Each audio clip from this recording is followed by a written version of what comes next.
You're listening to the Bare Metal Cyber Prepcast, created to help you succeed in your Security Plus certification journey. Learn more at baremetalcyber.com, where additional prepcasts, books, and training materials await. Let's get started. Procedures and playbooks are the operational instruments that transform policies into consistent, repeatable actions.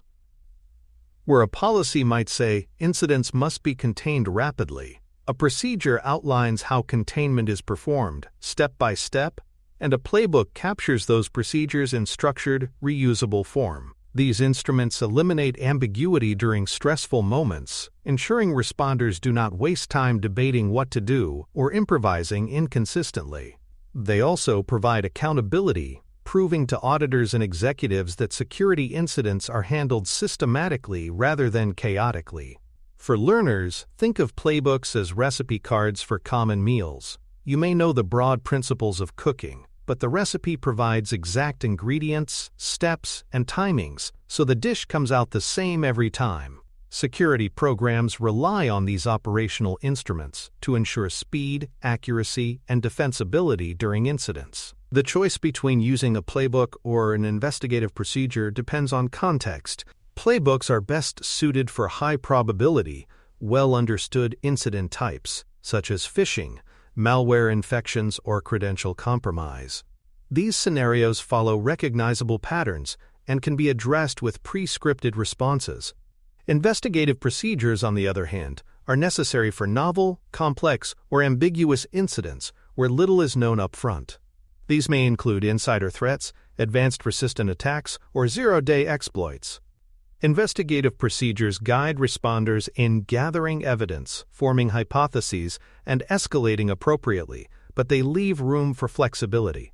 For learners, this is like the difference between following a CPR guide and conducting a full medical diagnosis. Playbooks deliver speed and confidence for known emergencies, while investigative procedures provide depth and adaptability when the problem is unclear. An effective playbook follows a clear structure. It begins with the purpose, stating the objective and expected outcome. Scope defines what scenarios the playbook applies to and what it does not.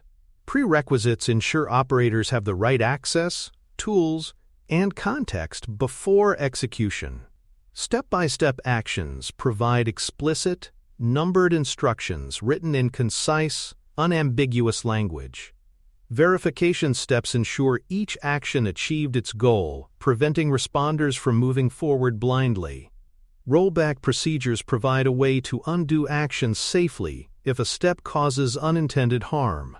Together, this structure ensures that playbooks are not just sequences of commands, but robust guides that anticipate real-world challenges.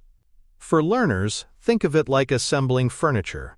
Instructions include tools needed, each step, checks to confirm pieces fit correctly, and a way to back up if you make a mistake. Structure is what separates a good playbook from a risky checklist. Triggers and preconditions are vital to making playbooks actionable. Triggers define when a playbook should start, whether automatically from a detection alert or manually invoked by an analyst. Preconditions ensure the playbook only runs when the situation meets the defined criteria, reducing false starts and wasted effort. For example, a phishing playbook might trigger when a user reports a suspicious email, but preconditions specify that the playbook runs only after confirming the email was delivered and clicked. Without preconditions, playbooks risk being run unnecessarily, causing confusion or even harm. For learners, think of this like fire alarms. A trigger is smoke detection, but preconditions confirm it's not a false alarm from burnt toast before evacuating the entire building.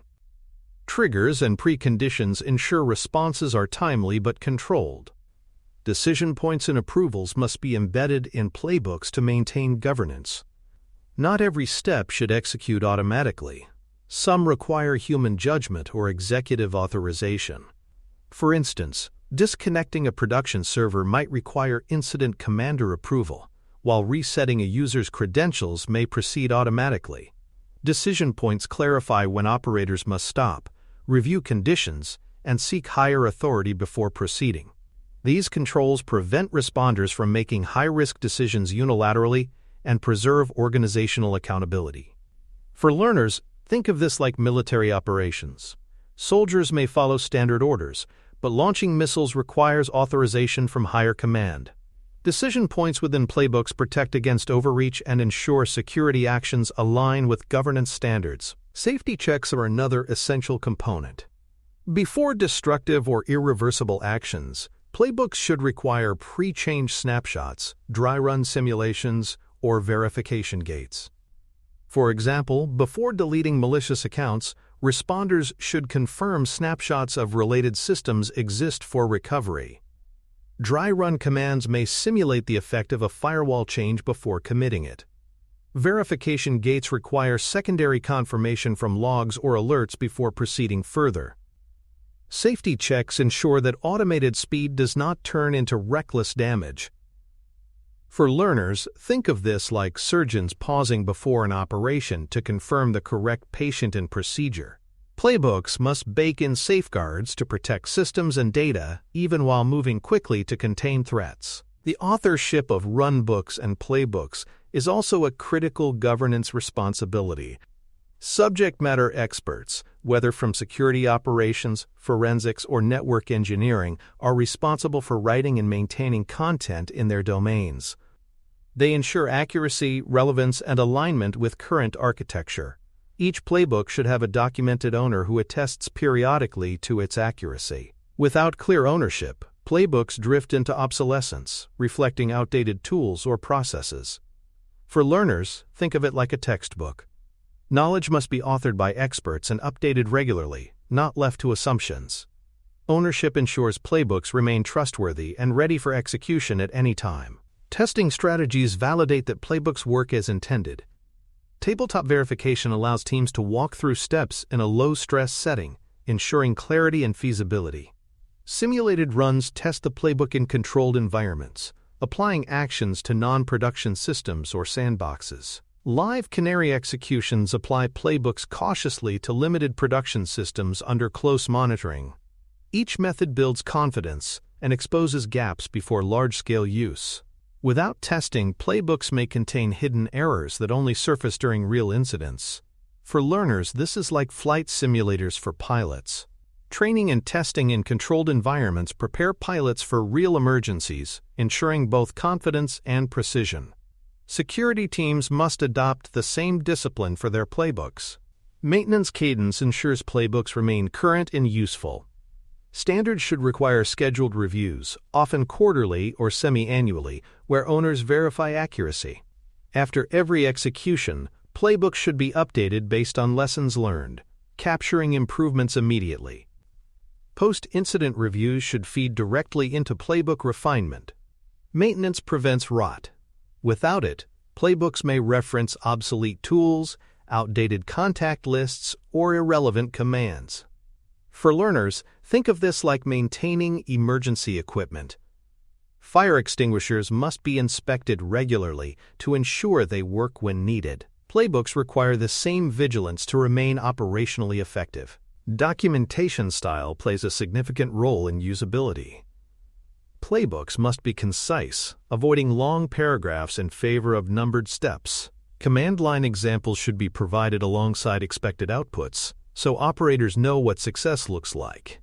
Escalation contacts must be included, ensuring responders know who to call if conditions exceed the playbook's scope. Overly verbose or vague playbooks cause confusion in the very moments when clarity is most needed. For learners, this is like recipe cards. A good recipe is clear, stepwise, and includes pictures of what each stage should look like. Playbooks should follow the same principle, presenting precise, actionable guidance under pressure. Playbooks must also integrate with automation tooling, such as security orchestration, automation, and response, SOAR platforms. Automating low-risk repetitive steps accelerates response times, but humans must always retain override capabilities. For example, automating the reset of phishing victim credentials can save time, while human review remains required before disabling executive accounts. Integration balances efficiency with oversight. For learners, think of this like autopilot in aviation. Automation can fly the plane for long stretches, but human pilots retain ultimate control for judgment calls. In IR, automation executes routine steps, while humans remain in command for sensitive or ambiguous decisions. A practical starter exercise is to author a short playbook for a common scenario, a user clicking a malicious phishing link. The playbook should define initial isolation steps, such as disconnecting the user's device from the network. It should include user notification steps, ensuring the individual understands next actions. Credential rotation steps should follow, resetting potentially compromised accounts. Verification checks should confirm the device is free of malware and that logs show no lateral movement. Finally, the playbook should be tested in a tabletop session, walking through each step with stakeholders to validate clarity and feasibility. For learners, this exercise is like rehearsing a fire drill. You may never need the exact steps tomorrow, but practice ensures readiness when the alarm rings for real. Playbooks are only effective if they are distributed securely and access controls are defined. Organizations must specify who can run playbooks, who can edit them, and who has approval rights over changes. Without these restrictions, inexperienced staff might attempt to run high-risk containment steps, or unauthorized edits could introduce errors or malicious alterations. Typically, analysts may execute low-severity playbooks, while incident commanders or senior engineers handle more critical scenarios. Editing privileges should be limited to subject matter experts, and approvals must route through governance channels. For learners, this is like access to medical prescriptions. Nurses can administer approved doses, but only doctors can write or modify prescriptions. Similarly, playbooks must balance accessibility for responders with safeguards to ensure they remain trustworthy and correctly applied. Version control and change history provide the auditability that governance requires. Every playbook edit should be tracked, with metadata showing who changed it, what was updated, and why. Versioning ensures responders always know which version is authoritative and can roll back to earlier iterations if errors are discovered. Without this, organizations risk confusion. Multiple teams might follow different versions of the same playbook. For learners, think of software development. Code repositories track commits, changes, and contributors. Playbooks deserve the same rigor. By applying version control systems or structured change logs, organizations preserve accountability, ensure transparency, and give auditors confidence that procedures are updated responsibly rather than haphazardly. Metrics are another important layer in managing playbook effectiveness. Execution counts show how often each playbook is used. Time to complete highlights operational efficiency, while success and failure rates reveal reliability.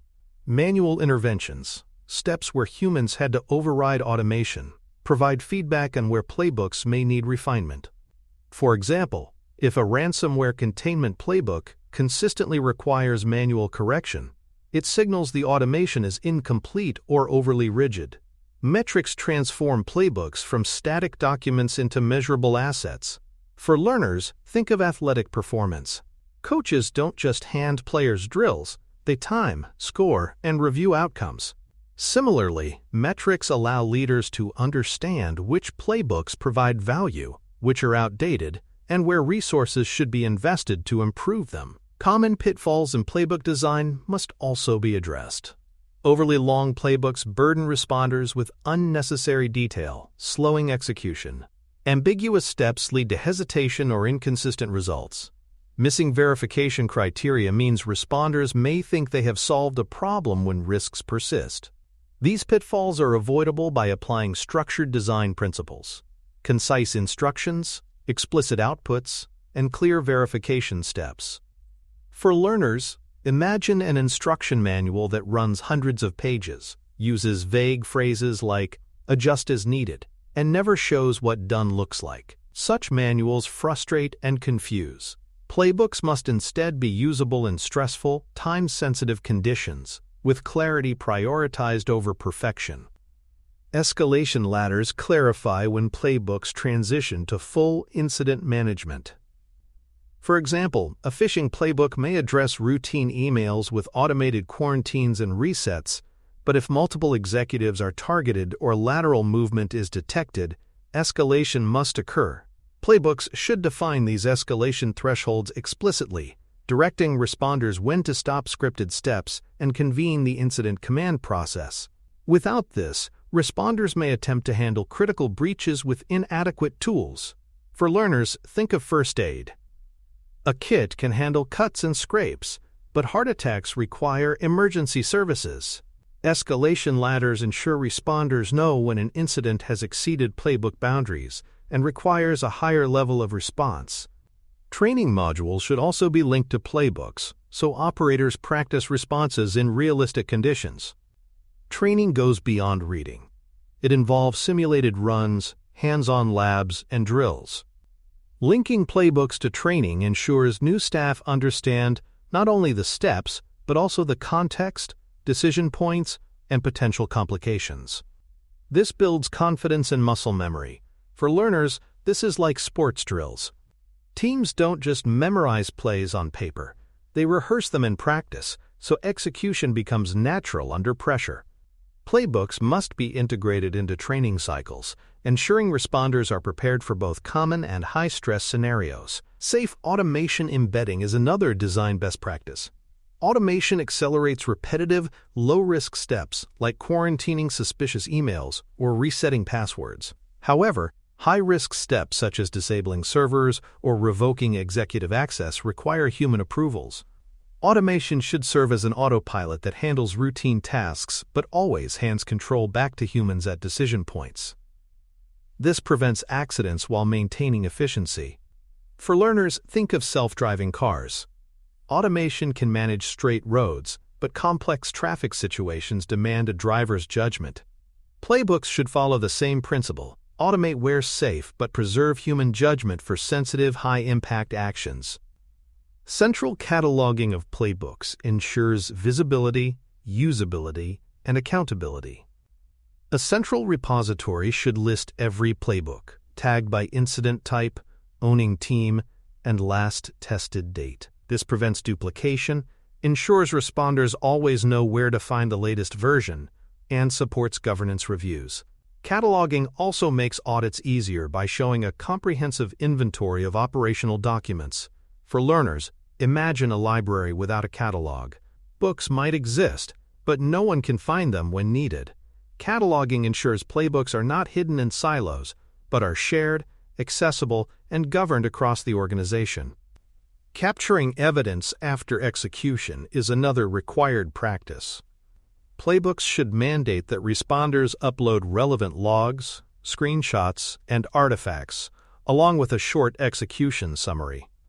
This provides transparency, enables after-action reviews, and supports audits.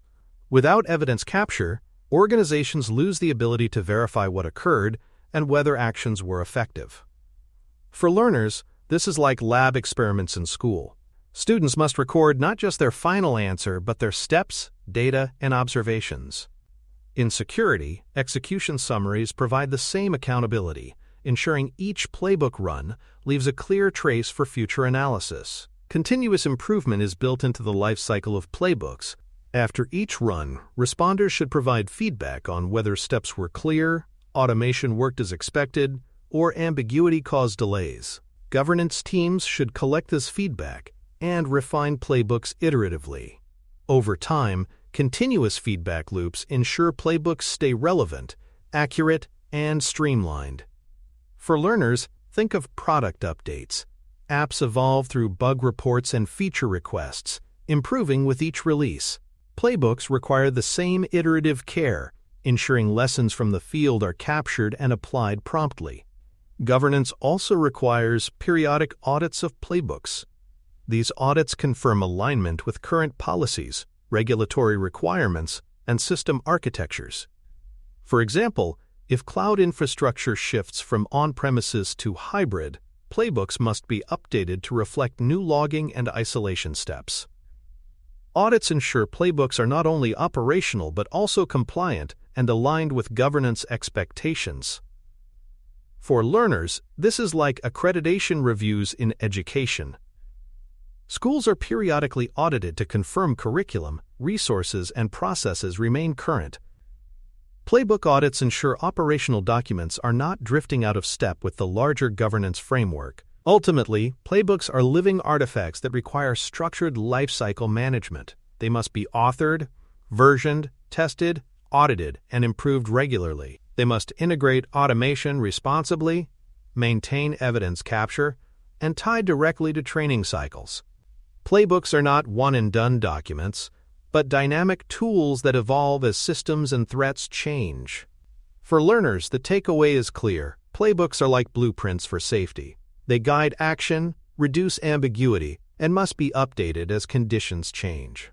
A mature security program writes playbooks, versions them, tests them, and requires updates after each run to keep them effective. Thanks for tuning in to the Bare Metal Cyber Prepcast, your trusted source for cybersecurity news and insights. Remember to subscribe at baremetalcyber.com so you never miss an update.